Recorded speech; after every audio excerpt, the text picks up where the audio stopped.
You're listening to Both Down, the number one Blood Bowl podcast with Jervis Johnson. Welcome, everybody. I am Scott Prime. With me is Steve Kilowoggy Campbell. And as the cat has been already out of the bag, we are proud to have Jervis Johnson on today. Yeah, and it is episode 166. We are changing up the intro just a little bit, but with him willing to do that, how could we not? For sure. I guess this is the part where we usually catch up and stuff, but I don't really know what to say except very excited to do this interview, and I know Steve is too, but I feel like I have a little bit more excitement than maybe Steve, but at the same time, I think the excitement is pretty dang equal here because we're both big fans. This is one of my junior high crushes. Not really a crush, but you get what I'm saying.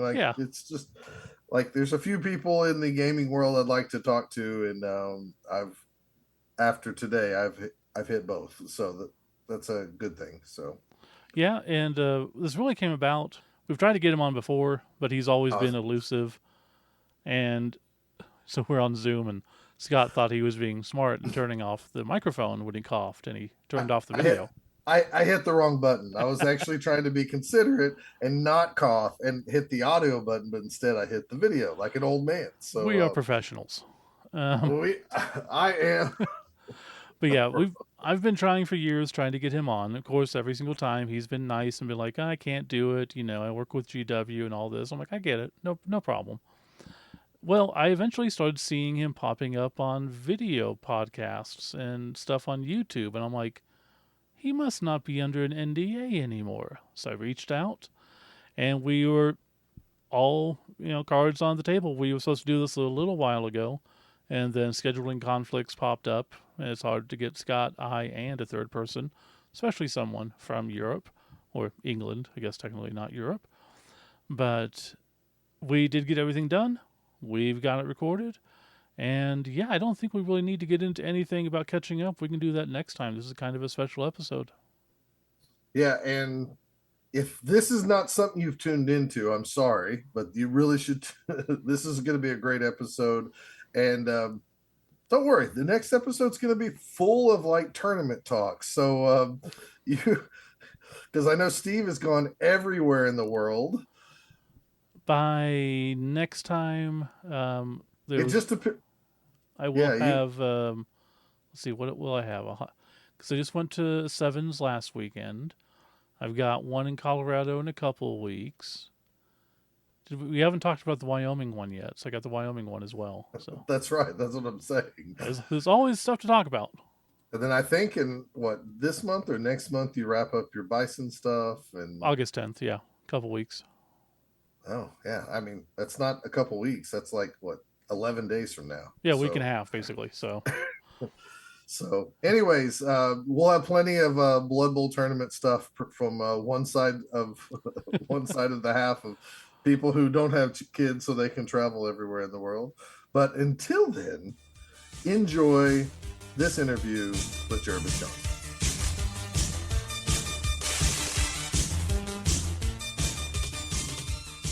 Both Down is brought to you by Wizard Asylum in Norman, Oklahoma, and BigDealSwag.com.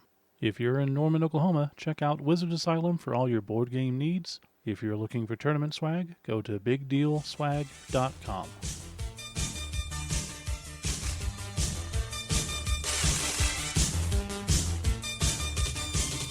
All right, we're back. I am very proud and honored, and it's a little odd seeing this person in front of me through the stream. And I'm not talking about Steve. I'm talking about the one, the only Jervis Johnson. Jervis, welcome to Both Down, the number one Blood Bowl podcast with Jervis Johnson. Hi to you both. I'm very pleased to be here. First off, I want to thank you. Me and my buddies found Blood Bowl at a time in our lives where we were in junior high school. It was ninth grade. We were into all sorts of role-playing games, and the awe of Warhammer things, like these painted miniatures in this universe of, the orcs and the space marines and all this stuff. And then we were also like the nerdy kids who also loved the games, and we also played sports. So Blood Bowl was that amalgam of all of that together. And I still to this day tell people Blood Bowl is a sports role playing game at its essence, because you want to name your team something from this world. You want to name your players as if they existed. And I even go so far in saying, and Steve knows this too, because we played many leagues together, sometimes you don't trust certain players. And statistically, they are the better player to do the action with, but you just know their personality is they're going to flub it up, and you hate this non-real player so much. And I run leagues, we run tournaments, and our main focus of this podcast is the fluff, the background, the world, more than the tactics of Blood Bowl. And that's what we've come to know and love. And there's times I scream and I hate this game that you created because the dice rolls go bad. And at the same time, I always come back. It is just a passion, a love, and I don't have this joy without you. And I've said this before about Pete, because I came during in second edition.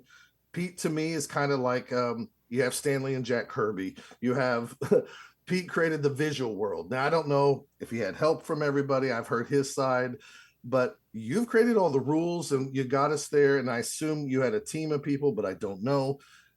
All the fluff, I assume, came from you and your crew. And I'm just telling you, we love it. We love it. We love it. And thank you. I can honestly say it was absolutely my pleasure. It really was.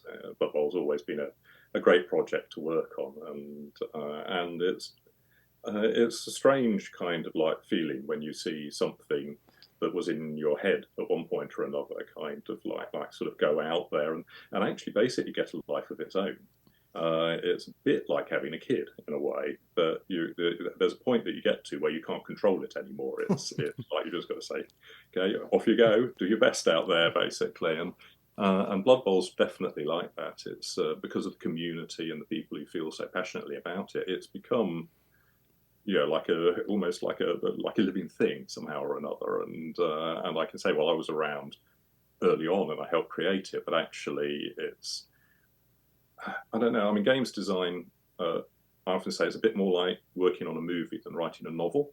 If that makes sense, you're part of a team of people, and what makes projects great is how everybody comes together on that. And I was just blessed with the various different editions of Blood Bowl, each in their own different way. So in my mind, you've got first edition, second edition, third edition on, because third edition is pretty much the game that's being played now. But in each of the stages of developing those, I was really lucky to work with a group of people who kind of got it and then added stuff to it that I'd never have come up with myself. So Pete's in there. Loads of people, basically. Right. I want to ask you about what, in some ways, I've been thinking about this. Is it feels like to me, like they always say, like what do they say? Man discovers fire or invents the wheel is like one of the greatest inventions ever. The block dice. I came from second edition. We loved second edition. We were mad when we got the block dice because it was such a far cry from all the charts that we loved and we already had memorized in our little boy brains. And then we loved the block dice. Block dice are still here today. What is it? 30 plus years now since the block dice, and I don't see them going away. My question to you is, I know some other Games Workshop games at the time came with dice that had like little directional arrows and targets on there for if you wanted to make a shot and if it was accurate or not. Was this kind of a forced design, or were you behind even some of those other unique dice that were beyond a D6? Well, the first thing I've got to say right at the start is that memory is a fallible thing. So what I'm talking about is how I remember things. Sure. Yeah. So sometimes people remember things a bit differently. So I'd say this is my truth, if that makes sense. This is how I remember things. And the way that I remember it is that all of those different types of dice were something that I came up with. And I've got a feeling that it was the scatter dice was one of the very first ones, which That's was that's one of the first ones I remember before the block dice. yeah. And basically, what we'd got was this thing where we wanted things to scatter. And in early editions of Warhammer and 40k, there tended to be either a little kind of compass rose or something like that. And I think I might have seen something similar to the scatter dice in another game. I think I came across it somewhere, or I had done, and it lodged in my brain. And I thought, well, maybe we can do something like that with the arrows on the dice pointing the direction the thing scatters and including the hit thing. So what I did was, and I did this is the same for all of these various different dice. I got some D6s and I covered them with Tipex, that white kind of like stuff that you used to use when you were typing things. And then I'll draw the symbols on. So I made them myself in these early versions. So I made the scatter dice, and we started to use that, and people just loved it pretty much right from the get-go. Basically, there's something about it's a bit like templates in Blood Bowl, in Warhammer as well, and Blood Bowl for that matter.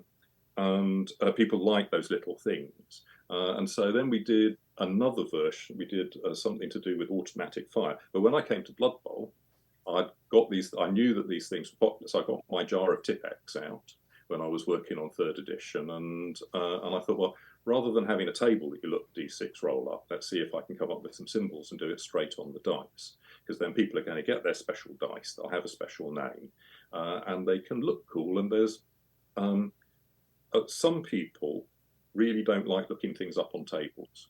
You know, they're much. I mean, you have to a certain extent, even with the block dice. But you know what I mean. It kind of like it stops it being a bit too tabular. So I've got that in my head. So for all of the playtesting, basically, I used a lot of Tipex because it was like everybody had to make their own block dice for the playtesting games. So people would get white paint and paint them and draw the symbols on and stuff like that. And it was real, but it was a blast when they actually came out in real life, basically, because up until then we'd been using homemade ones all the way through. Did anybody give you a hard time about the cost of them? Because we know even in today's modern times of like, we'd like to do some custom D6s or even custom block dice. It's not cheap. Now I know GW getting those in the thousands upon thousands. It's a lot cheaper, but did anybody give you like, we can't do this, man, go back to the charts? No, they didn't. I think that I was lucky in a way in that when I designed 3rd edition Blood Bowl, it was a time when things like that didn't come up terribly often. The costings weren't as strict as they got later on. Later on in my career at Games Workshop, it became much harder to put things like that into a game because basically the margins that were demanded on a product meant you had to cut everything right to the bone. The other thing that we found, which doesn't really apply to block dice, but definitely applies to cards, is that with cards, they would often be fine as long as they were in English language. But if we wanted to do an Italian version and a Spanish version, the print runs on those games would be much shorter. So if you had to translate cards and things like that, that was a big extra cost because the print runs were so short. So you started to see those things disappearing. But so luckily for me, that didn't really apply when I was working on Blood Bowl. So people were pretty comfortable with the dice. There weren't loads of them in the game. And then they're multilingual, so you can use them in any country, basically. You just need to make them. So it wasn't a problem there. It became a little bit of an issue sort of later on because when the NAF was first set up, one of the ways that I helped try and support it was I gave them, I supplied the block dice that they used to give out if you joined up the NAF, and that ended up becoming a cost that Games Workshop decided in the longer run that it really didn't want to bear. So that it came up much later on. But when I was working on 3rd edition, people perfectly happy with all of the components and stuff that I wanted to put in the game. So it wasn't an issue. So I'm going to ask this question as a young kid in junior high. When we first bought 2nd edition, we came home, we opened it up. We were just like blown out of our mind because we could play sports role-playing games. We kept stats every time somebody moved a square because of the fluff on the back of your star player card said this guy rushed for 1,461 paces. So we were 3 little boys who we thought the only way to play Blood Bowl was to take those 40 teams you had in that fluff.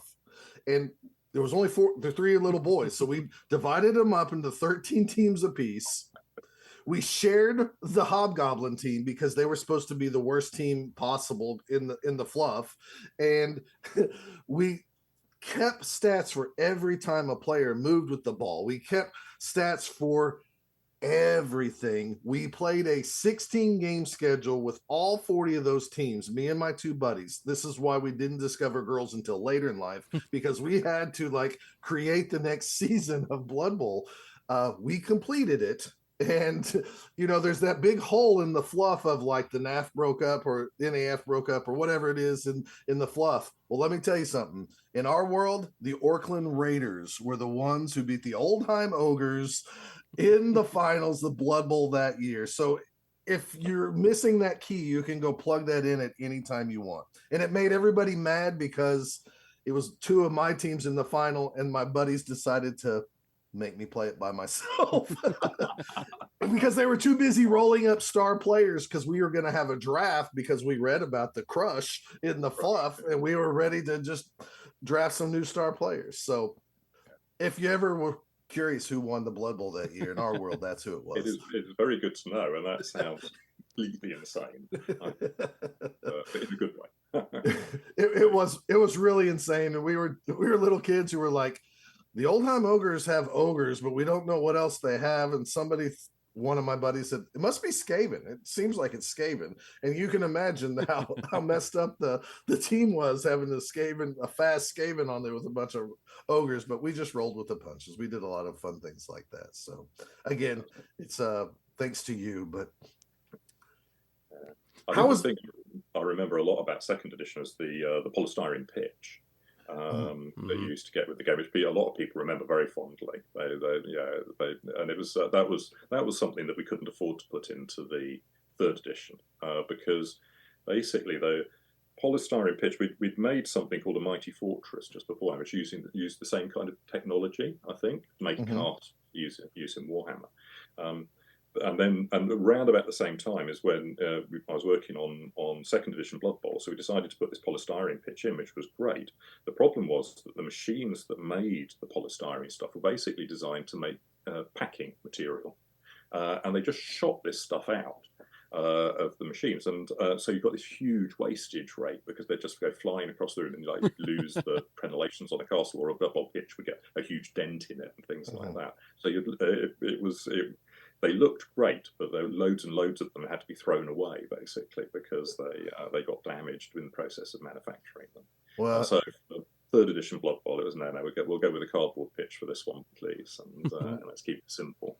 I still have the second edition pitches. We actually ended up getting 2 sets, and the time is making those that styrofoam super brittle. That is for sure. We almost never touch it, but we keep it for nostalgia because it's reminds us. They do look great. I think. Yeah, I had a real soft spot for them. They were fun, and they had the as I remember, the you could put the end zone kind of like things in with the names of the team and stuff like that. Yep. So we love that. And actually, once it was funny, as we played our big long season, every time you guys came out with an article in like a White Dwarf, our current rule set changed because it's like, well, it's published, it has to exist. So we were just adding stuff as we went because we played the first 2 weeks of the season without the star player book, and then everybody got star player skills. It was a big fun mess to look back on. We also, once we got another field, we extended the field. We put 2 middle sections in there and the 2 end zone pieces because mathematically it was closer to a yard per pace and all that stuff. So okay, that makes sense. Yeah, I can see it. There must have been some long games though that you played. Oh gosh, we were nuts. That's for sure. So I see this is going to kind of take us off Blood Bowl, and I hope nobody gets mad, and I don't really care because it's my podcast. I see here on Board Game Geek, you have 100 entries of games that you either helped design or designed in addition to Blood Bowl, including stuff like Alexander the Great. I believe there's some Warhammer Epic stuff in here as well. And I remember playing those, and I had no idea that you helped design those games. So, no, I worked on a lot of stuff over the years. I mean, because I was at Workshop for 39 years, basically. And the games design teams were small. especially early on. There were a handful of us really working on all of these different games. So if you weren't designing it yourself, then you were play testing it, helping develop it, often writing bits and pieces for it. So everybody kind of pitched in really and worked on those things. So out of those 100 entries or whatever in Game Board Geek, I realized like you're part of the team or you were the head guy on those. What's something that sticks out as one of your favorite games that maybe people don't know about, or it falls to the wayside because you're Jervis Johnson, Blood Bowl God? That's an interesting question. Ones that I would guess probably things like I'm going to forget the name of it now. There was a spaceship game that I did where you rolled the dice in the box. I used to like that one quite. Was that Space Fleet Gothic, maybe? Yeah, I think so. I get very absent. Again, there's so many of them that I tend to kind of like, and their names changed quite a bit over time. Yeah, there was a lot of those box games, the square box games. Is that what we're talking about? Where you rolled inside to see like where the dice went? And it kind of like people. There were lots of people who absolutely hated that, but I liked it because your dice was doing two things at the same time. Right. And that just appealed to me. It seemed kind of cool, really, that you could see where it landed said is it a hit, and then the value on it was meant something else. Yeah, we have experience with Crunch, and it was not a good experience. We tried teaching a friend of ours how to play it, and just based on the information, like we don't know what's going on. Like this is crazy. It was meant for like just a simple version of the same stuff, right? But it was awesome. So I enjoyed those, but I think that there are several games that really stick in my mind, but I think that they're reasonably popular and successful. So Blood Bowl is one of them. I think arguably it's the best bit of games design work I've ever done. Really, I think there's lots to be proud of there, and I really am. It's a game that I can actually still enjoy playing, and that it can be hard to enjoy playing a game when you're the designer on it, because what you tend to spot is the things that you got wrong. Mm-hmm. It makes it a hard process to actually play the games. But the other games that I liked were Epic, the various different Epic games, little tiny tanks. I enjoyed all of those, particularly Epic Armageddon. And although I didn't design it, I really like Space Hulk, which I don't think is really a forgotten game. It's just difficult to get hold of. Yeah, it's hard to get a hold of, but everybody who's played it loves it. So that was designed by a good friend of mine, sadly no longer with us, called Richard Halliwell, Hal. And I always considered Hal to be one of the cleverest games designers I ever met, because he never approached a problem head on. He always found a way to kind of like come in from the side. So he's a bit like De Bono. He was kind of like lateral thinking was his thing. And he'd always come up with clever little ways of dealing with an issue within a game. And he'd keep it quite as simple as he possibly could. So I learned a lot from Hal. I really did, over the years. And so I think working on Space Hulk really set me up to be able to start working on the third edition of Blood Bowl. Because for me, I'm proud of first edition and second edition, but you can see me learning to become a games designer. Mm-hmm. I think as I was working on them, and there's this kind of like quote that I like a lot, which people attribute to Picasso, but it seems it wasn't by him, which is that artists steal and amateurs merely copy. And so with first edition and second edition, I tended to copy ideas from other games and incorporate them in. Whereas with third edition Blood Bowl, I had my own agenda, and I stole ideas from other games to achieve what I wanted to achieve. But I didn't just, I had my own aims and purpose, really. It was a very all of those things kind of like come together in your kind of like your life as a games designer. For my life as a games designer, they're interlinked. You learn things from one project, you take them to the next one, and with Blood Bowl third edition in particular, and I guess it shows up on the blocking dice, my aim was to keep things as simple as possible. There's this other phrase that I really like, which tends to be used for writing novels, which is called murder your darlings or murder your children, which is that if you basically boils down to if you think you've written the best paragraph in the English language, get a red pen and cross it out, because it's almost certainly kind of like, like written for you rather than for the person who's reading the book. It's more or less it.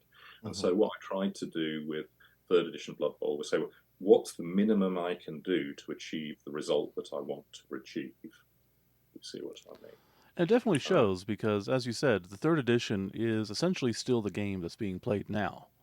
I mean, there's been parts added to it and rules changes and, there's miscellaneous stuff, but we still have same size pitch, block dice, you know, armor, casualty, all that type of stuff. And when you look at third edition and then you look back at first edition, obviously, because I came in at about what we would call fourth edition. So, I've never experienced second or first edition. And when I go back and look at those rules, not having any experience in other types of games, because I'm pretty much only a Blood Bowl player, blows my mind. In trying to do those charts and all these, put the logic together, and I'm like, I don't even want to get confused. But obviously, first edition, you said you were influenced by a lot of the other games that were going on at the time with the charts, and like Scott said, 40K was around. What was the true inspiration for that first edition? Was it you wanted to come out with something that was that, or were you kind of directed towards, hey, we would like to do something because football's getting popular, or something along those lines? I'll add to that because Steve stole similar question here. Is it feels like more closer to football or soccer as Americans say, but I know the inspiration it feels like is definitely the NFL type American football. So I'll let you go ahead. Okay. So this might be a slightly long-winded answer, but I think it's kind of interesting. Well, that's why we have people you. will So. love it. That's why we got you here. Okay. So that with that caveat. So when before I started working on Blood Bowl, I joined Games Workshop, and I actually my first job was working in trade sales. I used to phone up game shops and toy shops in the UK and get them to stock Games Workshop products. I did that for quite a while and did reasonably well at it. And there was a reorganisation of Games Workshop. We moved up to Nottingham from London. So when I joined, I lived in London. We moved up to Nottingham. I was still doing the sales job. I was chatting to the managing director, basically the guy who ran Games Workshop back then, who's called Brian Ansell, who is a remarkably talented man. I mean, basically, the toy soldier world is, as we know it now, is his creation. He came up with lots of ideas and really spearheaded that. But I was chatting to him, and he knew me as he thought of me pretty much as a board gamer, really. It's because I sold the role-playing games and the board games that we did at that time. And I was saying to him, Brian, what would be useful is to have some small price point games, was my original thing. You're thinking, that we can put in a box and we can sell to our customers. And I came up with a list of ideas, and one of the ones that I said, well, you could have something that's a bit like, I don't know, orcs and goblins playing American football. And the reason that I came up with that was that at that time in the UK, American football was just starting to be shown on television. There was Channel 4, it was called, and you get one game a week, basically. So I watched it, and for my sins, I support the New York Jets. Wow. You poor man. I know. It's been a hard sort of like 40 or 50 years. So there you go. So I picked the New York. My friend, my best gaming buddy, basically, like he picked the LA Raiders and has had a much happier time of it. But a little bit like you, kind of, like working through the different teams and doing the stats. Yeah, we got quite obsessed about it, and I was still at school. And I played games like Football Strategy. I don't know if you've ever seen that. So I play American football games. So I was aware that there were games that did that. So that was in my head when I talked about this. And what I expected Brian to do was say, yes, that's a brilliant idea. I shall get like Rick and Hal were established as games designers there. But he didn't. What he said was, you go off and design it, Jervis. Wow. Basically, so I the first edition of Blood Bowl, I had to design in my own time. So I worked away at it outside work hours. So I'd go into the office and phone up Mrs. Miggin's game shop and get them to stop Warhammer and Dungeons and Dragons and stuff like that, and then go home and work away on first edition Blood Bowl. And I'd never designed a game before. I played loads of them, but I'd done a bit of games design as a kid, just for games for me and my mates. But this was the first time I was actually going to try and do something proper. So I came up with the idea, and what I did was I stole the core game mechanics from Warhammer. So I copied Warhammer. So first edition Warhammer is Blood Bowl is very much like a skirmish game version of Warhammer on a Blood Bowl pitch. And the two teams would tend to kind of like bash into each other, hit each other a lot, until somebody, like one team or another would like kind of like crawl out of the melee still holding the football and would be able to run in and score a touchdown. So that was my original thinking. And so I came up with the idea. And Brian said, actually, this is okay, but we need to get it written up properly. So what he did was he assigned Ali Morrison as an artist. Now, Ali was a miniature designer, but he came up with a lot of looks. And Mark Gascoigne, who was an editor and a writer. Mark, I'd got the idea of the humour in my playtest version. So there was like the Champions of Death, and I've got these things and some silly little kind of like jokey kind of bits and pieces. But Mark was a much more experienced writer than me, and he came up with Jim and Bob, the examples of play, the Did You Knows. I can remember us going to local news agents, we call them in the UK, but buying American football magazines and scouring them and get the tone right. Mm-hmm. So what we ended up, and then Ali would look at those things and he drew the pictures. So in the very first edition, you didn't get plastic miniatures; you got little cardboard standees. Right, I remember that. Was designed by Ali. So Ali created the look. So and that was the kind of thing I was talking about earlier on. We were just lucky because we were really into it. We all had a lot of fun. And I kind of brought the games design to the party. Mark, edited it, made it coherent, and added in a lot of these kind of like the narrative side of it, built up the story. And Ali came up with the artwork, and that became first edition Blood Bowl. And off the back of that, I got transferred from the sales department to work in the Games Workshop design studio, basically. So I got a job as a games designer after that. But I can remember Blood Bowl coming out, the first edition, and it was pre-internet. So this is like late 80s, basically. Mm-hmm. It came out, and the first letter arrived, saying, to Jervis Johnson, designer of Blood Bowl. I thought, okay, they're on to me now. It's going to say, this is the worst game ever. Who do you think you are? How can you unleash this terrible nonsense on us? And it wasn't like that at all. It was just really, really nice. Yeah, somebody very excited, asking a few rules questions, believe it or not. And from there, it just kind of like kept on going. People just really liked the idea of it. There was something that we'd managed to capture. We'd got a bit of lightning in a bottle. We got lucky.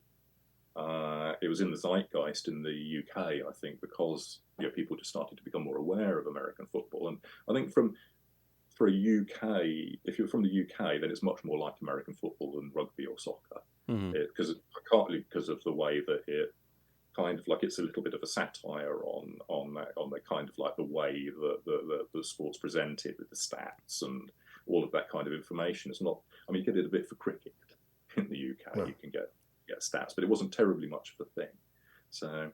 So people tended to see it like that in the UK, but obviously around the world, people saw it rather differently.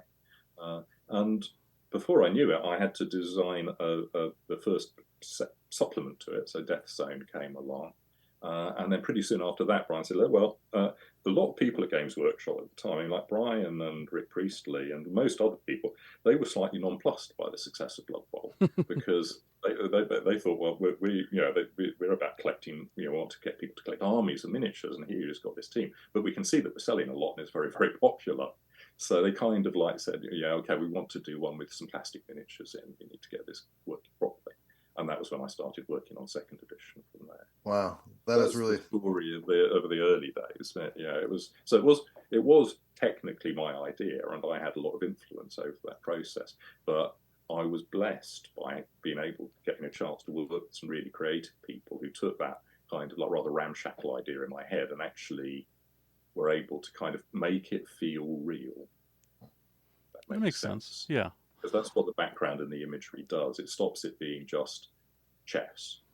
Yes. Make something where you're kind of like, you can see the story there, basically. It feels, you want it to be a real place. Does that make sense? You want it No. to be. Hey, you're talking to especially this guy who, Blood Bowl is a real world. There's real legends out there. Yes, it's a beautiful, amazing world. And,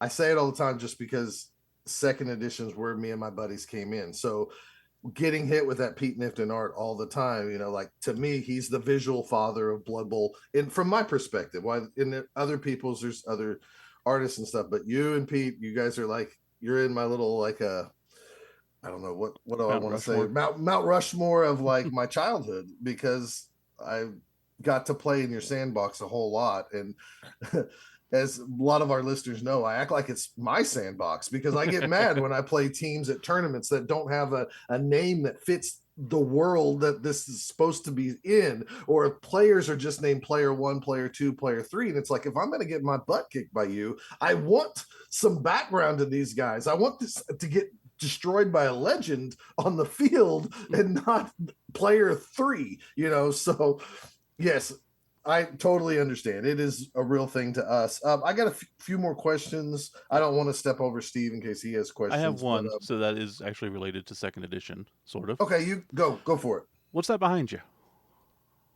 Oh, it's a poster for the Spanish edition. Oh, okay. Of second edition. So it says El Juego de Football Americano Medieval Fantastico. That's awesome. At the bottom. It just sounded amazing to me. So as soon as I saw that poster, I said, "Oh, please, I've got to have one of those." And it's hung around with me all these years. That is awesome. Okay. Spanish edition. So Jervis, let's act like GW comes to you and gives you an offer you cannot refuse, and they say you can tweak or create a new team for Blood Bowl. We're going to do whatever is on your mind. Where do you go? That's an interesting question. I think that the thing I have to say first here is that, I mean, obviously with Blood Bowl, I was saying earlier, it becomes like a child that you kind of like, you send it out into the world. And for me, there was a stage where what I had to do was I had to hand the baton on to the new team, Specialist Games, JT, and the rest of them, basically, because the last thing they needed was me kind of like sticking my oar in and saying, "Oh, I wouldn't do it like that, I'd do it like this," basically. You've got, and a part of that process was stepping back from the game, I had to, because otherwise I'd become obsessed about it again. So I haven't really thought about stuff like that for a very long time.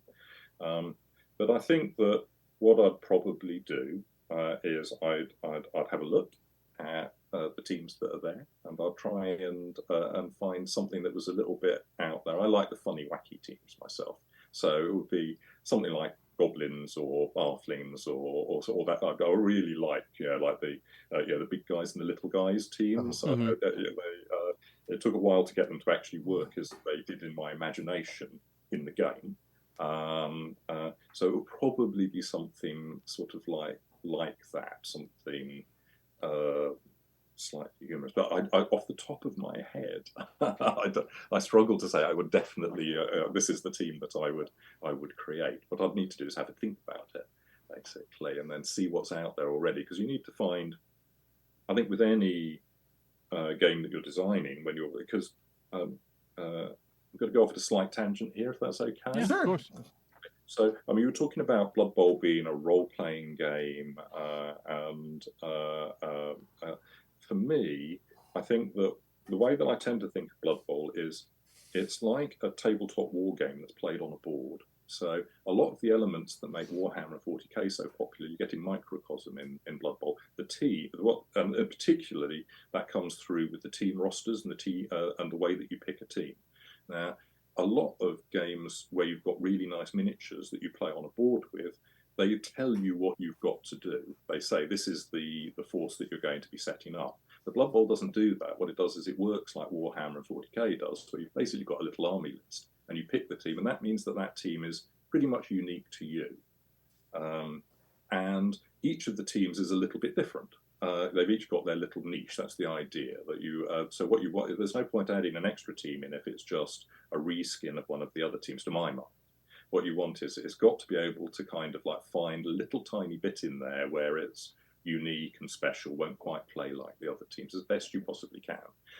You do get a lot of crossover and similarity. So the elf teams are similar in many ways, but they've each got their own little thing.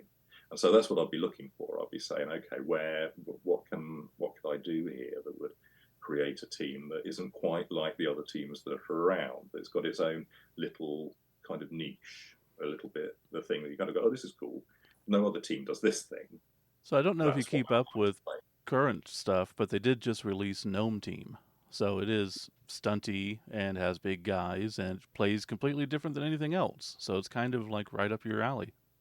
Absolutely. No, I heard about the gnome team. It sounds like a lot of fun. And going back to what you said about just reskinning something that already exists, I tell people all the time, like at tournaments and stuff, sometimes you'll hear somebody like, "Oh, I really wish they would release." This is a bad example, but I do know we had a friend who wanted to play ninjas. Now he didn't say, "I wish GW would come up upon like a Nippon team or a ninja team so I could play them." All he did is look at the teams and goes, "Dark elves are agilic. They have some guys that can stab people. Yeah, let's go with this. I'm going to theme my team on ninjas. I'm using dark elves. Be creative, people." And I try to tell this all the time. If you can be creative, you're going to enjoy and care about the game way more probably than you should, realistically, but you will really love the game and love your team if you can find those things.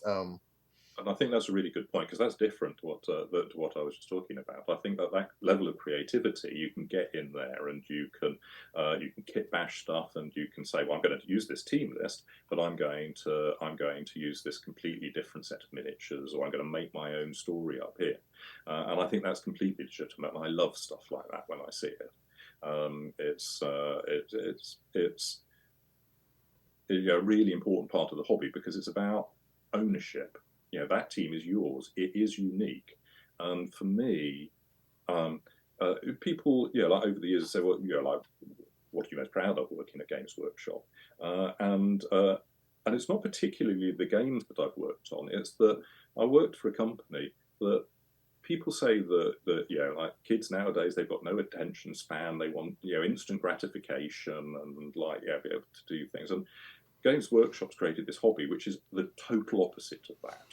You're not going to be able to play straight away. You can't take it straight out of the box. You're going to have to learn how to paint toy soldiers. Mhm.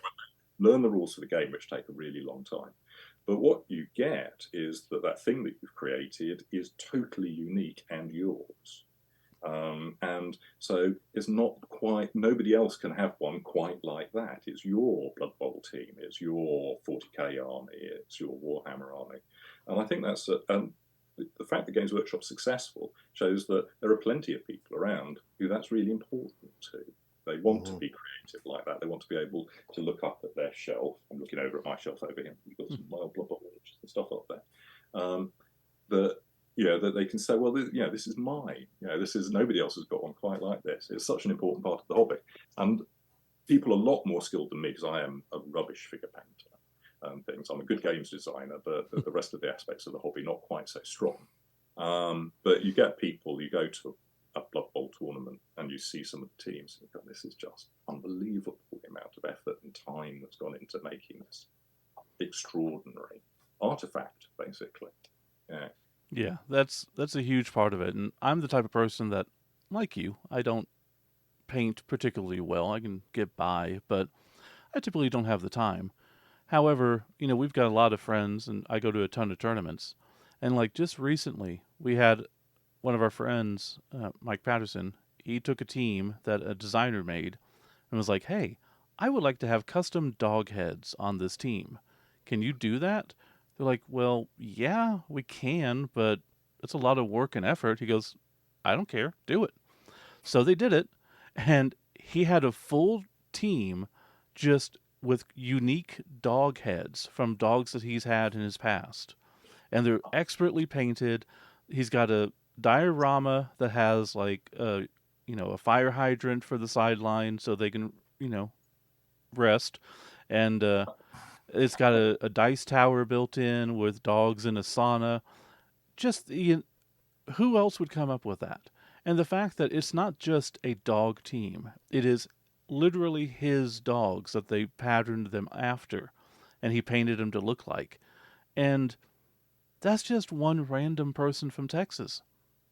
And the fact that there's players all around the world. I mean, the last World Cup we had 2,200 people from 40, 50 countries. I don't even know how many. Just the fact that the game can, it's not just the game, like you said, it's the creativity, it's the amount of effort you put into it. That's why we do this podcast. We tend to focus on the fluff. The what you put into the game is what you get out of the game. You're going to have more fun when you name your team, name your players, and like Scott said, I have a character who's Bobo Bearson. He's a Norse berserker or a Orfrunner. He's horrible. If I take that name and put it on any roster, it doesn't matter the figure, it's that name. Anytime I use him, he fails me every single time. And just this amount of specificity, the amount of creativity, all of that, I don't see it in other games. You pull a game off the box, you play it, you put it back. It doesn't make any impact to your life. This is something that I've literally traveled around the world and continue to do so to play.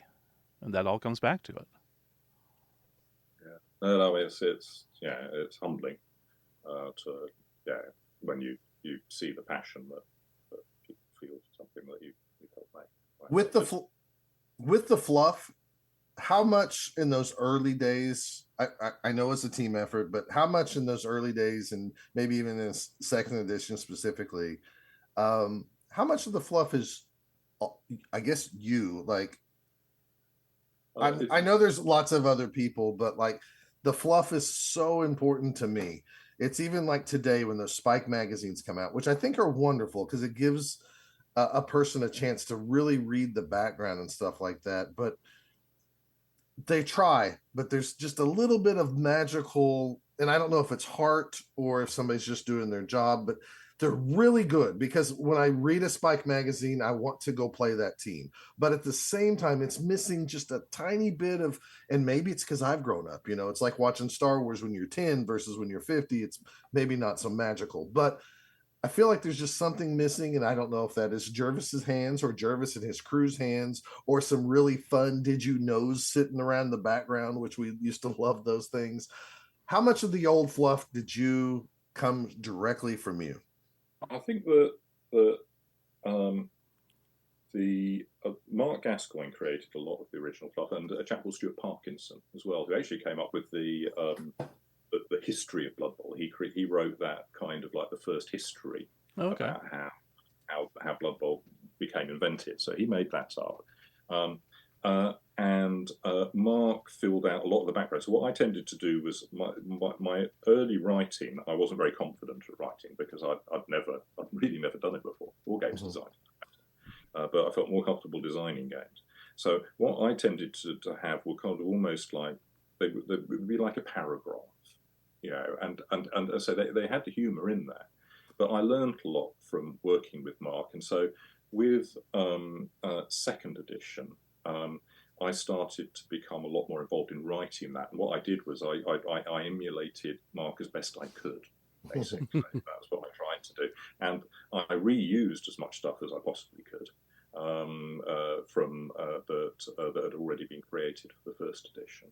And there were other people involved who, so bits and pieces, right? So I'd cheerfully kind of like take things together. I think then with third edition, a lot of that writing was mine, but that's partly because there was an edict there, which was, this can't be the Blood Bowl world anymore. It's got to be set in the Warhammer world.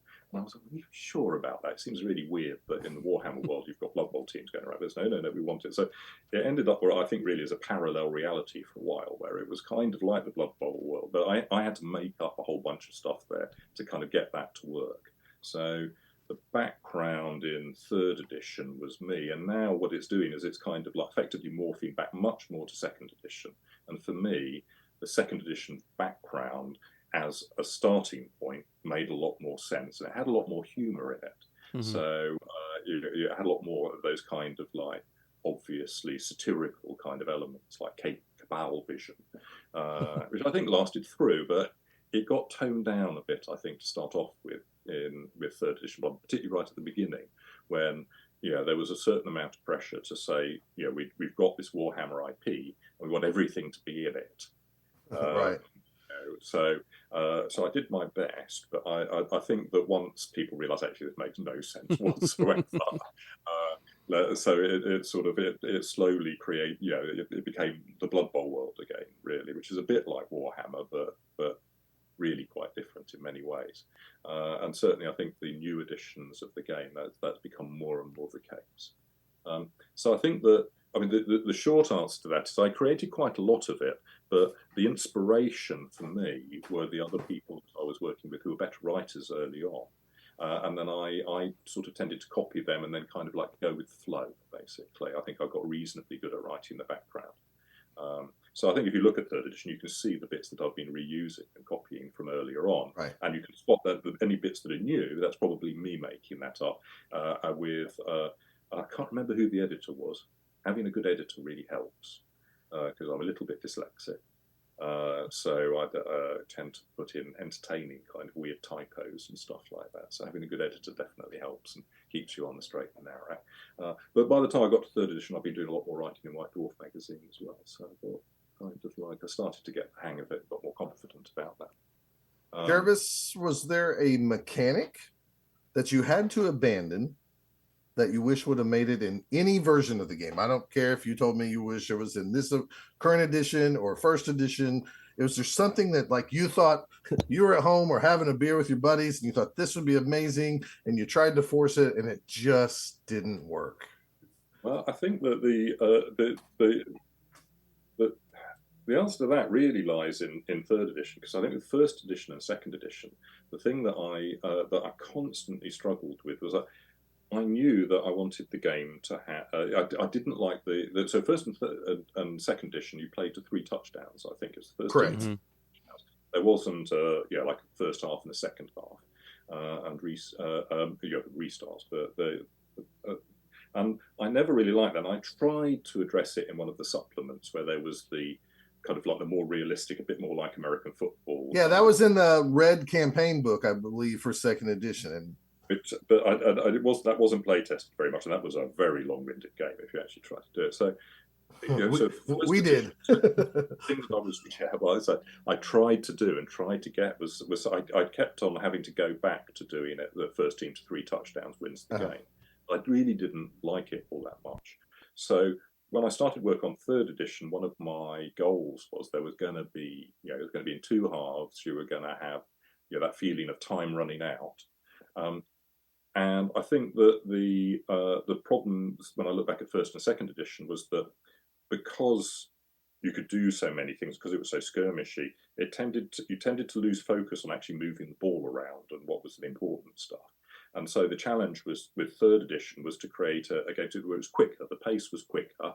You were going to play a game that felt like it had the structure of a sport. That you were going to have 2 halves. Somebody was going to blow the whistle when the time ran out and stuff. I wanted those elements to be there. And the real challenge with third edition was then coming up with ways of achieving that. How could we make it so that you could have enough turns in each half, but the turns didn't take too long. So because initially with third edition, before I came up with turnover rule, games would take about twice as long to play, and that was just too long. And if I halved the number of turns in a half to make it play in the kind of period of time I wanted it to play, then you didn't get enough turns. It was over too quickly, if you see what I mean, actually, in terms of how much you moved the ball around on the field. So I definitely had that feeling for first and second edition. With third edition, I was very pleased with where it ended up, and I can't remember leaving anything on the cutting room floor that I remember now as thinking, it's a shame I have to cut this, but it really has to go. I don't remember that for third edition. Okay. So I am right in my memories of second edition where you got to activate every player in the field, even if you fell down. And that's what I was trying to tell Steve. And Steve was, at first, when I was teaching him, he was like blown away. And I was like, yeah, the games were just different back then. Well, third edition is much or attritional. Yeah. Put it And whenever we teach someone new or we tell someone about the game, the first thing I tell them is it's a risk management game. You are looking to do the easy stuff first that's not going to cause you to turn over, and then start doing the stuff that might cause you to turn over. And that's where a lot of the strategy comes. The best players, they're rolling the least number of dice. And that's just, it's yeah. no, no, Uh, was there a mechanic that you did put in the game? It could be anything again that you regret, like you wish you could pull that White Dwarf article, or you wish you could take something back you published in the Blood Bowl magazine. Again, I'm not saying Blood Bowl's perfect by any stretch of the imagination, but I'm very pleased with where it landed. If Sure. that makes No, that's perfectly fine. Yeah, I don't think there's particular. I think, well, okay, no, I know. Yes, actually, I do know what I'd look at again and see if I could really get it to work. Is that the Blood Bowl campaign system? It's really difficult to use it for a perpetual league. What you tend to get is that teams either get too good or they get too bad. So you get like runaway leader syndrome or a death spiral. Mm-hmm. Now, I think that the current edition does a lot to mitigate that. But certainly when third edition came out, that was a big problem. I think where I kind of think I didn't quite get that to work right. And it would be certainly if I could go back in a little time machine and to when I was designing third edition, I'd say, well, let's see if we can work on this a bit harder, because the process of playtesting the game, I mean, it was designed over a period of about 6 months or so, but we had to reset the league several times because I was changing the rules as I went along. The turnover rule coming in was a big change. Mm-hmm. Right.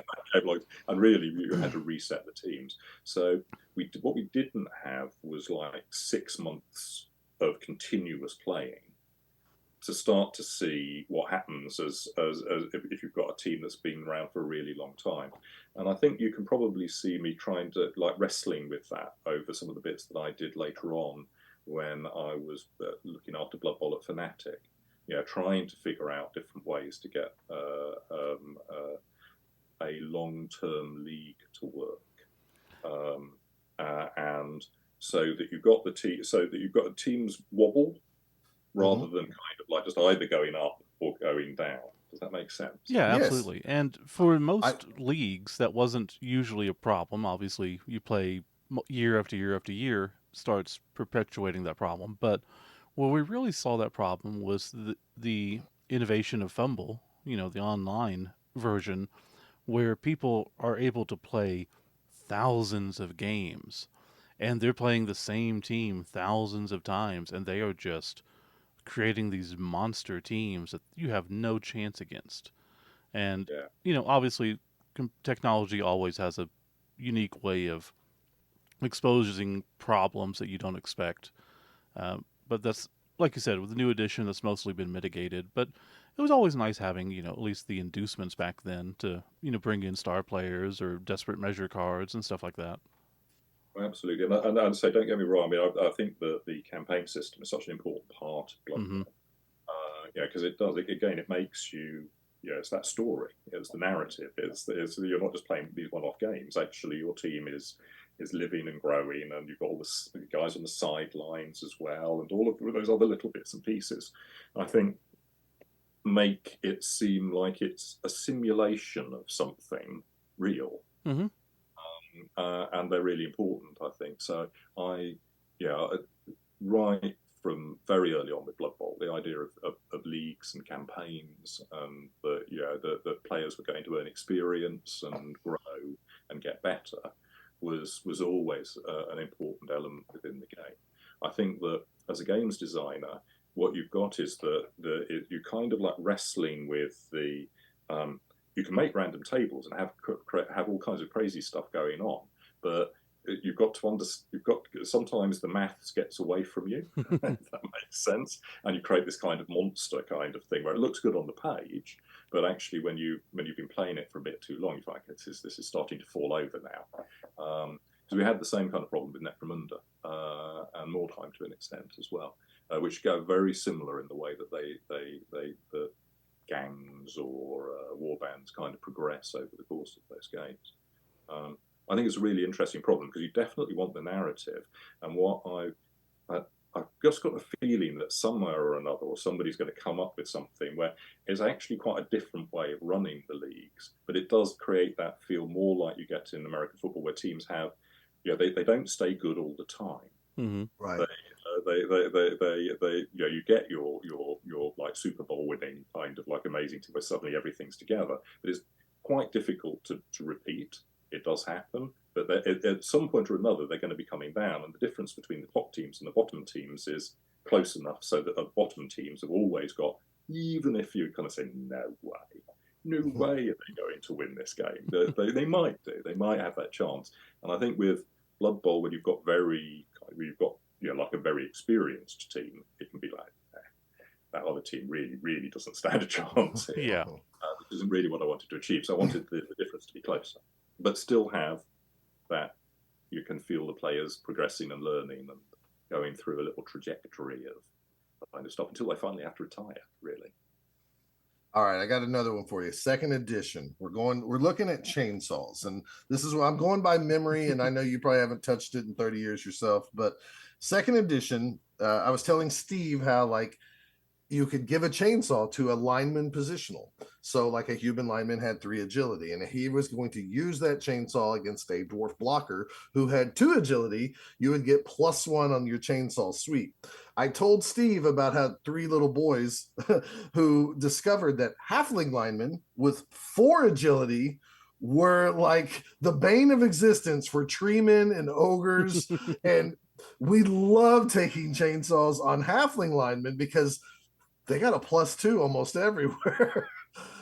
Was that play tested a lot in that situation with halflings doing that?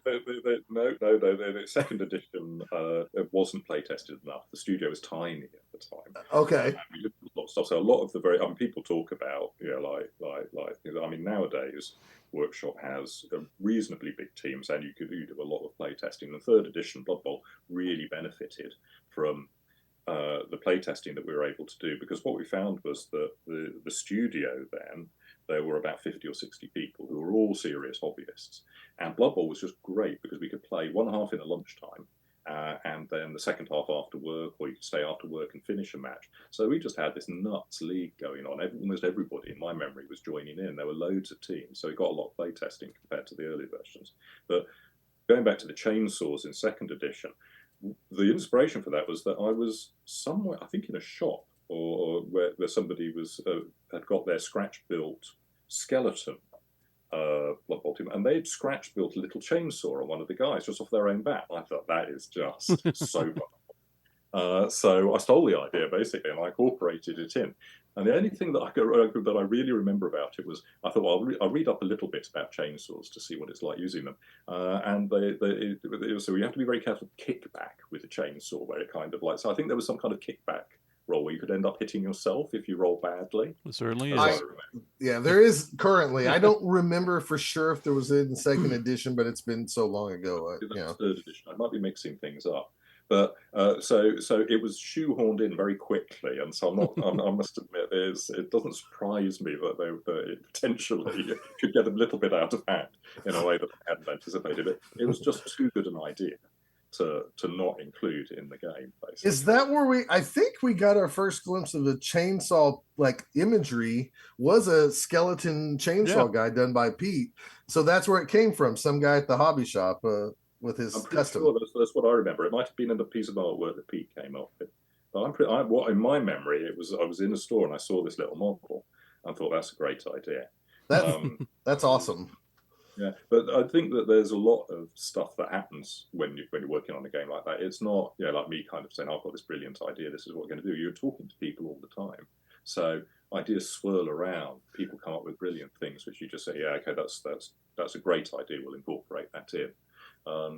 And quite a lot of the things that ended up in the teams and the rules themselves started out as a did you know, or like a piece of artwork, or a little piece of color text. Mm-hmm. Yeah, kind of thing where artists go, "This is great. Now I've got to figure out how to actually write a rule so that you've got this thing." I'm pretty sure the big guys carrying little guys and throwing them kind of like started out in that kind of way, rather than me saying they should be able to pick them up and throw them down the field. That might well have been Pete, because it's very it's a fastball special, isn't it? With Wolverine. Yeah, I'm not saying like Pete's picture was what inspired that, but you saying you walked into a shop and saw a skeleton holding a chainsaw, you might have told Pete, and then he drew the skeleton. Most is likely what I was trying to get at. So I think that's just really cool, like in a roundabout way, because that's my first imagery in the Blood Bowl books of a chainsaw is the skeleton guy holding, a chainsaw. Yeah, so that's really neat. Yeah, fastball special definitely makes sense for throwing little guys. My goblins threw it was last turn of the game, and I threw a goblin and landed it to win the third place game of our league. So the Blood Moon Lunatics won third place in our league. So I was pretty proud of that. So yes, thank you for that mechanic. Slon. Let's talk about the Slon, our favorite frog guys, space frogs. Should they be in the game? Well, I would say yes. I mean, I think there's so many jokes, and also they've got that unique kind of like thing because they hop around basically. Mm-hmm. So it's like for me, they seem like a natural kind of Blood Bowl team. Once you get away from the idea that it has to be the Warhammer world, if that makes sense, that it's the Blood Bowl world. Correct. I think that I showed I had no hesitation in putting things in if I thought that they were cool. So Champions of Death have got lots of Hammer horror, kind of like jokes and things like that, and really anything like that would kind of like fit in. And then at the time, I think with early Blood Bowl, with the Slan were actually like that in the Warhammer world. They changed over time into, but the original version sounds great to me, and the other things hopping around going rivet and stuff like that. I mean, I assume every now and then GW must listen in because sometimes they send us product to review. I'm telling you right now, GW, figure out how to make it a carnival team that hops around or whatever. But so many people are gonna like, one, buy your products, and two, everybody else is gonna buy frogs. So really what GW should do is just bring the Slon back in their own separate universe and let people go crazy with it, because everybody would buy one. I think it's just a missed opportunity to be stubborn over some kind of like all the fluff is in this one world instead of letting it be separate worlds. But that's just my opinion. So no, I'm with you. I say I was. I think that the Blood Bowl world and the background serves Blood Bowl, if that makes sense. It doesn't. You don't need to worry about like where you're getting those ideas from, and it doesn't need to serve Warhammer at the same time. It's like it just doesn't need to. On the other hand, I mean, I would imagine that that there'll be third-party companies who are perfectly happy to make something a bit like a Slan, and then people use whichever team roster that they want to use it for. And I wouldn't be at all surprised if people came up with their own homebrew ones and stuff like that as well, because I think that for me that's a great part of the hobby. I think that you have your commercial hat on and stuff like that, and you say, well, we own this IP, it's valuable to us, and that's certainly true for Games Workshop. But as a hobbyist, I think you can do what you like. That's the fun of a miniatures game with a rule book that's written down in an analog style, is that if you don't like something and you can convince enough people, you can change it, and you can come up with your own stuff. And to be honest, that's how most games designers I know ended up being games designers. They would take in other people's stuff and kind of changing it basically. And first of all, so it's an important part of the hobby really, and I like to see it. Last question I have here is there any other general properties out in the world of gaming or whatever, or GW, that you would have liked to have had the chance to either design something for or work for, that like you just kind of feel like I had an opportunity maybe to work on this, but I turned them down and now I wish I would have done it? Or it was my dream job, for example, to make a Star Wars game, let's say, for example. Is there anything out there like that like you always think about? There is. Conan. Conan, but specifically based on the Robert E. Howard books and the early Marvel comics, which I adored when I was growing up. And some of my very, very, very first games design was coming up with little Conan games, basically, that I used to play with at home solo and with any mates that I could convince to try them out. So I've never had the chance to work on a Conan game, but if I ever got the opportunity, then I would go, yes, please, let me work on that. But there are some great Conan games around, that being said. There really are. There are some nice ones out there. I would have liked a chance to do that. Would have been a dream job for me. So if anybody out there has a lot of money, this band wants to do some Conan games, let's get it going. If Jervis, if you don't, they brought back, I believe it's Titan Comics brought back, they currently own the publishing rights to Conan, at least over here in the States. They have a regular Conan book, and they brought back Savage Sword of Conan. It used to be the old Marvel magazine black and white style. I highly, highly recommend issue number 3. It has a beautiful story in there, drawn by Carrie Nord. Just if you get a chance and you love Conan, I highly recommend Savage Sword of Conan number 3. Just came out probably 3 or 4 weeks ago. So that's just as a friend to a friend. If you want recommended, I will take your advice and I shall track down some copies. So I like Carrie Nord's stuff as well. He's the right kind of artist for Conan. Oh God, it's just a magical, beautiful story. I let even a buddy read it, and he's like, holy hell, why haven't I been reading this and stuff like that? But anyways, it's a good one-off story. It's the same style as the old Marvel ones, where it's just a story or a couple of stories. You can buy one issue or 3 issues from now. So if you're still interested in Conan, I highly recommend it. So. No, I got talking about Savage Sword of Conan. So again, it's going off at a tangent. I've got 3 kids, and at one point we were having a lot of work done on the house, and we had to kind of travel around. And my youngest, she ran out of books to read, and for some reason I'd got a stack of Savage Sword of Conan comics with me. God knows how. So I ended up reading these comics to her and putting the voice on, and she still remembers. She's still a Conan person. And the main thing I remember about it, because I had to put a really deep voice on for Conan, was losing my voice to reading all of these stories out to her and stuff. It was wild. So worth it. My youngest daughter, who's 22 now, she's still got a real soft spot for Conan comics and things because of that. So you hand this stuff on to your daughter. That's really awesome. What does Jervis Johnson do in his spare time?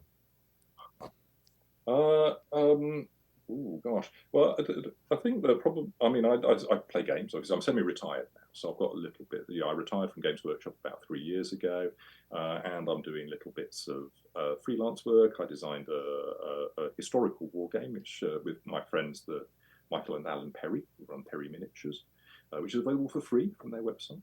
Okay. What's the website? Go ahead and give a shout out. perryminiatures.com. Okay. It's if you go to the Perry Miniatures website, you'll find the rules. They're very, very short, but you do have to collect big armies of Napoleonic toy soldiers in order to play the game. So there's a warning: they're not Blood Bowl team size, that's for sure.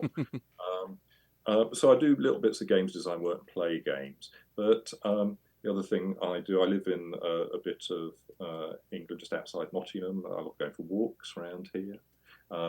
And I love playing classic games with my wife. My wife is a very, very good backgammon player.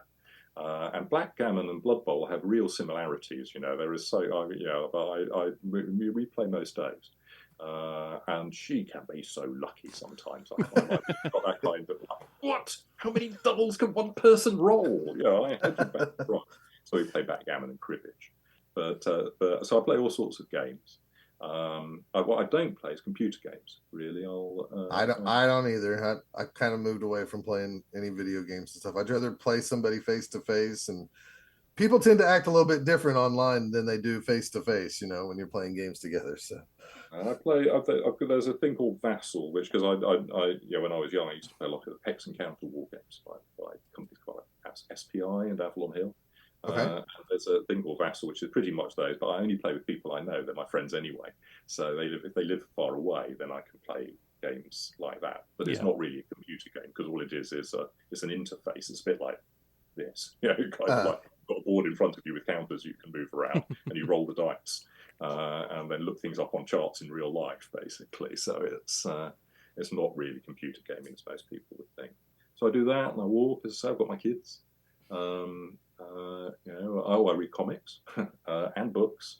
I've got one of my favourite things. There's a local library. I think if you've got a local library, then use it. It's just brilliant. I love my library. And libraries in general. They're such a great resource to have. So what I do is, for the novels that I read, I start out and I go to the section with authors whose surname is A, and I've got to find the book from there, basically. And then the next book I'll read will be authors with the surname of B, and then C. Nice. And then I work my way through the alphabet and then go back to the beginning again. So I'm constantly working my way around. And the little local library is quite small. So sometimes it takes me way out of my comfort zone, and I've ended up reading all kinds of weird little books about things that I would never have read before by doing that. So I recommend, so I love reading. That's great, man. On comics, do you just pick up like the collected editions or trades, or do you read like the weekly floppies? I used to. There's a fantastic comic shop in Nottingham called Page 45. A shout out to. But actually, what I've ended up doing is I just subscribe to Marvel. I grew up reading Marvel comics and DC. I'm Batman, Spider-Man, just old school kind of. I cried when Gwen Stacy died the first time, so what I do is I think it's Marvel Unlimited and the DC version. I get all the online comics I can eat, basically. Too many, I can never read them all. Yeah. And then occasionally what I'll do is I'll pick up a graphic novel. So I'll go and search out the Savage Sword of Conan stuff.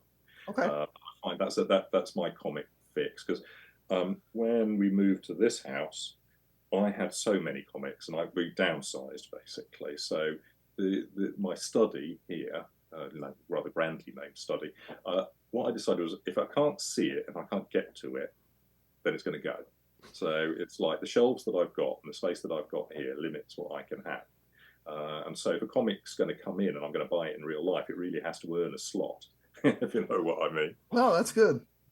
It's probably the better way of going, rather than just, buying what I can and shoving it in a box and putting it under my bed to get to later.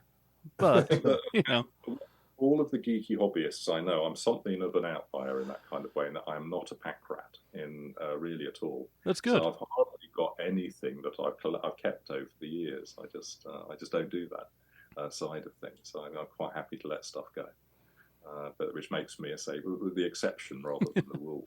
Definitely. Let's see, what else? I don't know, I'm making up stuff. Well, if you have what's a favorite Blood Bowl team from any angle? The way they play, the way you created them, or maybe the fluff behind it. Was any of the teams based on the Jets, since you're a fan of the Jets? They'd just lose all the time if I did that, wouldn't they? I think that, as I said earlier, I've always had a soft spot for the little guys and the big guys, and trying to get those to work right. The other team that I've got a real soft spot for, and I tend to play, it's my go-to team, are Dark Elves. Because that's why I asked this question. When we were playtesting 3rd edition, everybody picked their teams. And the only team that wasn't picked was the Dark Elves. So I said, well, okay, I'll take the Dark Elves then, basically. And I think that when I was working on the Dark Elves, I probably, people think that you're biased towards the team that you're going to play and you make it too good.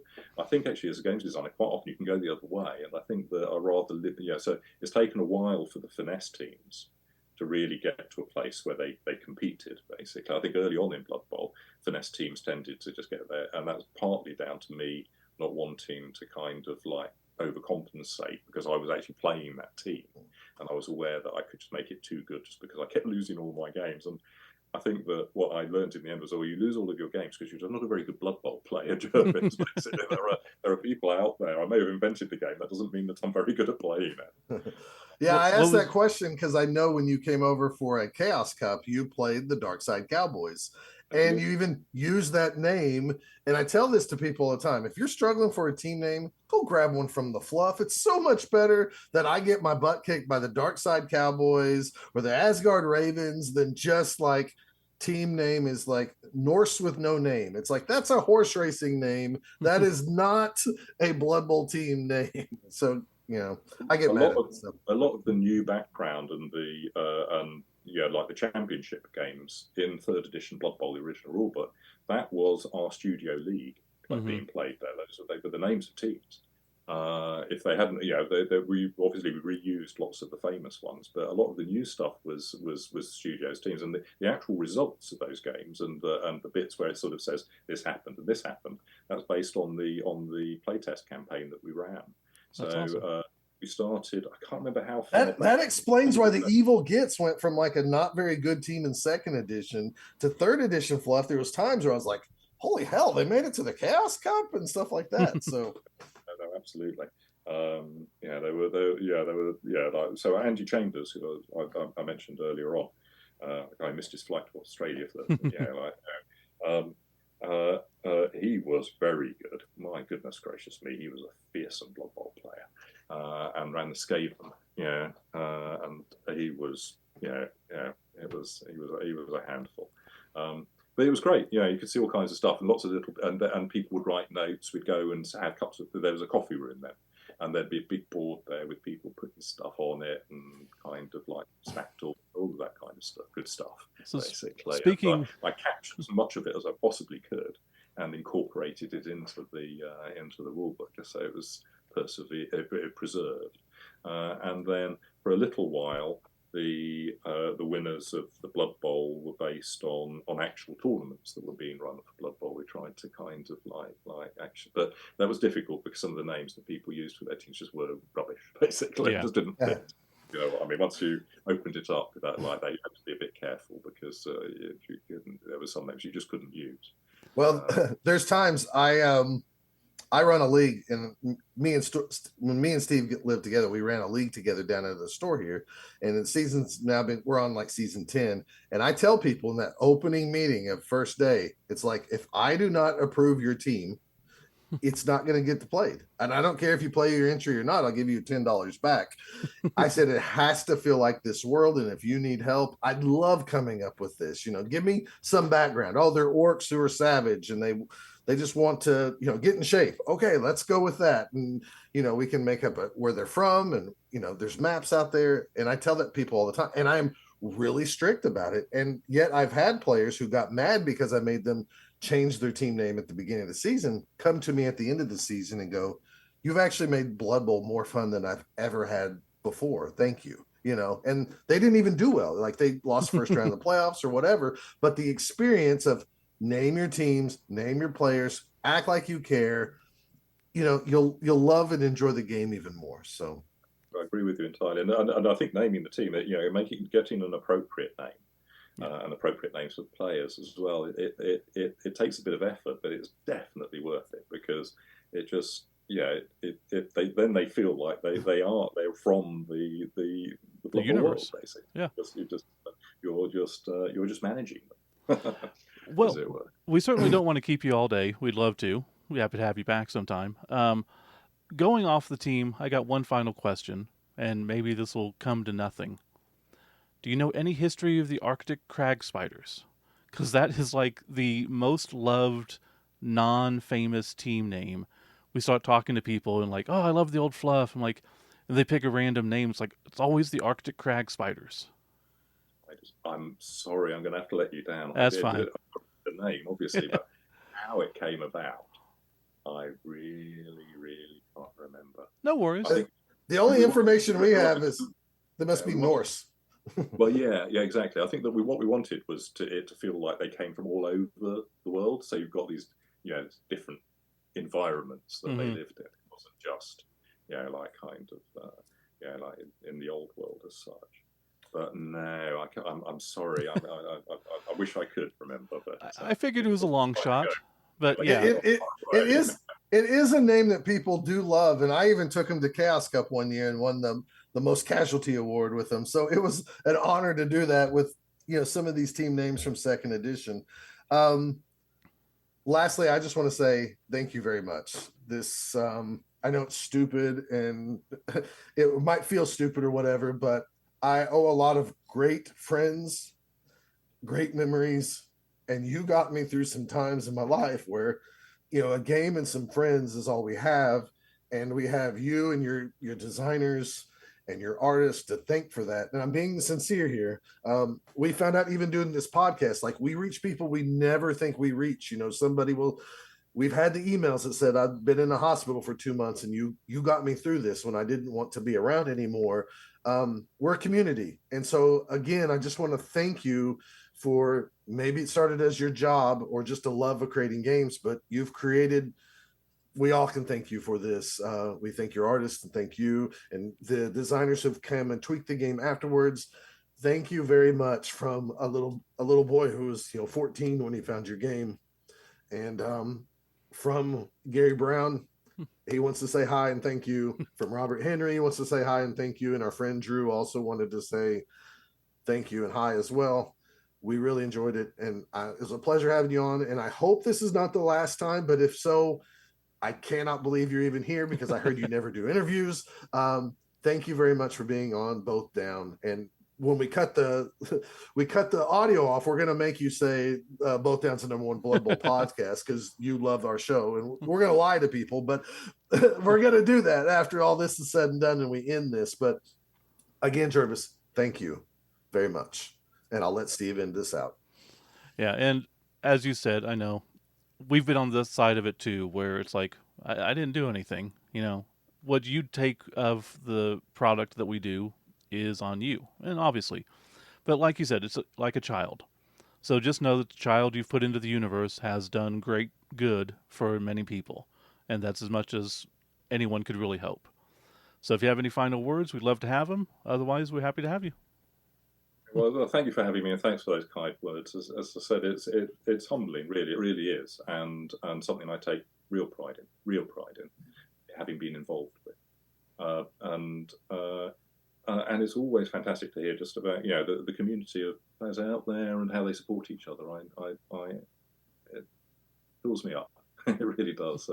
So thank you, and I'll be happy to come back again at some point in the future if you'd like to have me. Very appreciated. And we'll wrap this up, and we'll be back with shoutouts.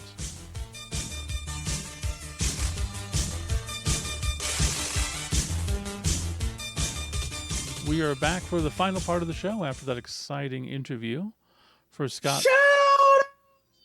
Shoutouts! He legit broke it. Huh. I broke it? Yeah, it completely cut off when you went up really high. Shoutouts! That works. But yeah. Anyways, man, I tried to back away from the mic some. I know, and the mic was still like, "No, don't kill me." Oh. Big thanks to Jervis Johnson. I mean, that's pretty much it. All thanks to Jervis. Just the fact of taking time, coming on this podcast, something like I said we've been trying to do for years.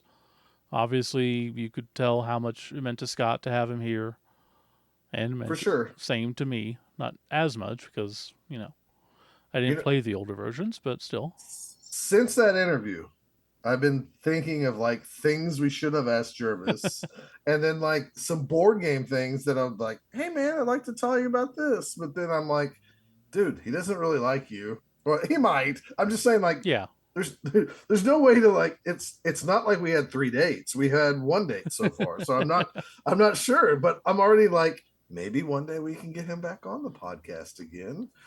And I'm sure we could. I mean, we obviously wanted to touch on more stuff than we did, but we just kind of let things flow as they flow.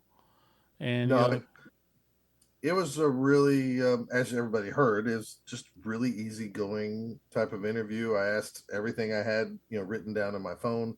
I will give a small shout out. About half those things I asked were ideas from Drew. Drew from the 3-Die Block podcast. Wow. I want to say, I want to default to always say 3-Die Brawl. Yeah. And it's not 3-Die Brawl. It's 3-Die Block podcast. He teased me at first when I told him I was having an interview with him, and he was just like, sure. And then he started naming off other people I was going to have an interview with as well. And I was like, I'm serious, dude. So if you have some ideas for questions, let me know. And quickly Drew was like, oh, okay. So yeah, this is the big one that we've been teasing, and it doesn't get bigger than this unless we get him out for a tournament. It's not like Pete did, and we hang out with him for a couple of weeks, or we go over there and hang out with him. God, both of those sound amazing, but the one I can afford the most is Jervis coming here. Well, I have talked to him about that, and it does not seem like he likes to travel that much because of his Oh older man. age and stuff. But never know. That was also before we talked to him, so maybe we're not as creepy now. I mean, you're probably still pretty creepy too. Still pretty creepy, yeah, but not as creepy. Right. That's true. Yeah, just big thanks. Thank you, Jervis, for being on here, and I hope that everybody out there really enjoys this podcast. And I hope, to me, but of course, this is me with my little my my crush feelings. This is one of those podcasts that we did that I can definitely see like people going back and listening to multiple times. Hmm. Similar to maybe like go listen to the tornado episode, go listen to this particular issues, the interviews with Pete or Matt Forback or stuff Mark like that. Gascoigne, as he mentioned. Yeah, some of those really high moments, and that this is a real high moment. The only bad thing is in my I read comic book world, I wish this was like episode 175 or what episode 200 or Yeah. episode 150. It's 166 and it's like, oh gosh, why did they pull out a giant size issue of special X-Men for this one issue? But that's okay. I'm just glad that we got to do it. And we didn't talk about tournaments, we've been doing that a lot lately because Steve's been going everywhere, which Hmm. is what we do when we travel to tournaments. Steve's just been doing everything solo because he doesn't love me anymore. You're But not anywhere near me, so that's true. Steve moved away. He doesn't love me. it's true. But maybe in November or something we can maybe hit a tournament together or something like that. Chaos Cup. And have something to talk about together once again. But until then, Steve's going to keep traveling and he's going everywhere. I mean, Steve did get you an interview with Jervis Johnson, so Steve did. So I appreciate that. So I guess I need to thank you. Thanks, Steve, there we go. I'll take that. for doing that since you want some credit. Where are you off to next month, Steve? The final Bison tournament is in Nebraska, August 10th. There is a Colorado tournament on August 17th. And then Slurpee Bowl is August 24th. Nice. And then If I get my way, well, honestly, if I can afford it, there's two tournaments the same weekend as Slurpee Bowl down in Dallas. nice. And since I can't afford the one, I most likely can afford the other since Drew Bucciacone would put me up for the weekend. So it'd just be like gas money and food money to drive down to Dallas. So that Cool. is the current plan, but nothing is in stone yet because everything's flux on when you're a band dad and have to spend a lot of money on band. Yeah, that does happen. But yeah, we will be traveling around. You're very lucky to go to Slurpee. I'm very lucky to be doing a lot of the things I'm doing. So It's a taking bucket advantage of list tournament, so for sure. But anything else you got, Steve? nothing. I wanted to just, again, mainly make this about, Jervis. The fact that he came on and allowed us to do this was huge. And as you said, hopefully we can do it again. I mean, ideally he could come on again and we could let people know ahead of time and maybe get some really cool questions from our listeners. That'd be kind of neat. So If you have anything, just shoot it over to us, bothdownpodcasts@gmail.com, and we'll keep it in mind for next time. All right. Well, with that said, from Steve and Scott, this is Both Down episode 166 with Jervis Johnson. Thanks for listening.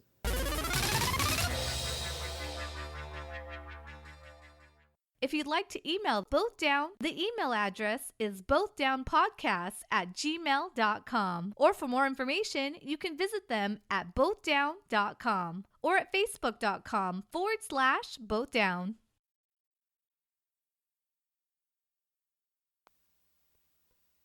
We gotta get going. No. Stick around. Hang out with us. Cool. Yeah, we'll stay and hang around with you. Jervis Johnson.